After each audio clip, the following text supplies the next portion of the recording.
Well, the release of the Intergenerational Report last month raised the question of Australia's migrant future. The COVID pandemic has kept net migration low, but any recovery has migration at the forefront. Now, one writer who today questioned this plan, particularly of the high fiscal cost of doing so, is the contributing economics editor for the Australian newspaper, and that's Judith Sloan. Delighted to say she joins me now. Judith, your column today spelt the true cost of migration here, and it basically said a primary skilled migrant is a value add to the country, but after that, it's actually costing taxpayers. Talk us through those figures. Yes, well, Cory, I thought it was actually incredibly interesting that they would release that chart. I guess I've been a professional economist for decades, and I kind of know how to suppress things or gloss over things. And therefore, I was really surprised to see that chart, which, as you said, told us this, that for the primary skilled migrant, that visa category, there was a positive fiscal outcome. But for every other category, and that included the secondary applicants of those primary applicants who have a right to come, that was a negative. The family migrants, that was a negative. And I guess, and in many ways, I think they might have wanted to suppress this, the extremely high fiscal drain associated with the humanitarian visa category. Well, let's just detail some of those figures, because I did write them down earlier. You talked about a humanitarian visa. The net cost to taxpayers is $367,000 over the lifetime of that immigrant. The parent visa is somewhere between $335,000 and $410,000 cost. The family visa is minus $137,000. These are extraordinary figures when you consider that Australia really is facing a bit of a fiscal cliff going forward, isn't it? Well, you see, I think the Treasury does two things. First of all, it does what I'd call a completely top-down analysis. So what it says is, okay, we bring in more migrants. Okay, so they don't worry about the visa categories. They just look at the age of them, right? And then they say, oh, well, younger people have higher workforce participation, and younger people hopefully pay more tax. So that's top down, right?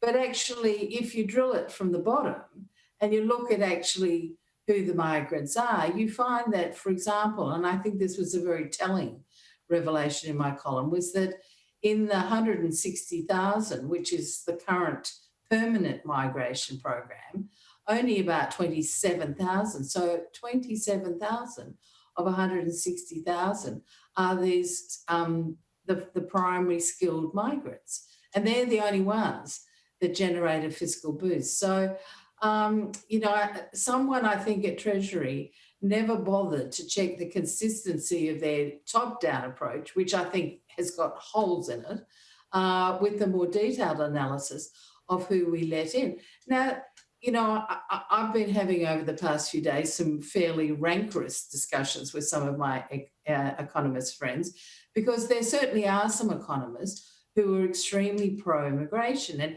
And don't get me wrong, I mean, I'm not trying to downplay the fact that there are benefits from migrants, particularly certain kinds of migrants.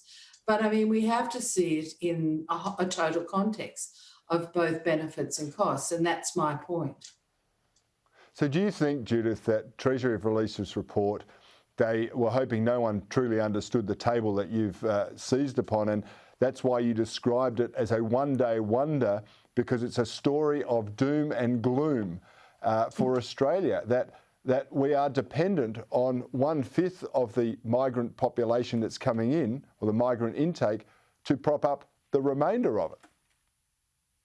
Look, I think it's a highly duplicitous document, to tell you the truth, and it's not just about the way that immigration is handled, because they actually only model two scenarios. One is a high migration scenario, and the other one is a very high one. Why didn't they model, a low one and a medium one? That would have been legitimate. but they also put in ridiculous figures in relation to productivity. So it might look like doom and gloom, but believe me, if they'd actually put more, I think, accurate estimates of productivity, it would actually have looked like disaster, because we are clearly spending way more than we're getting in revenue. And that looks as though that's going to last for the next 40 years unless we do something.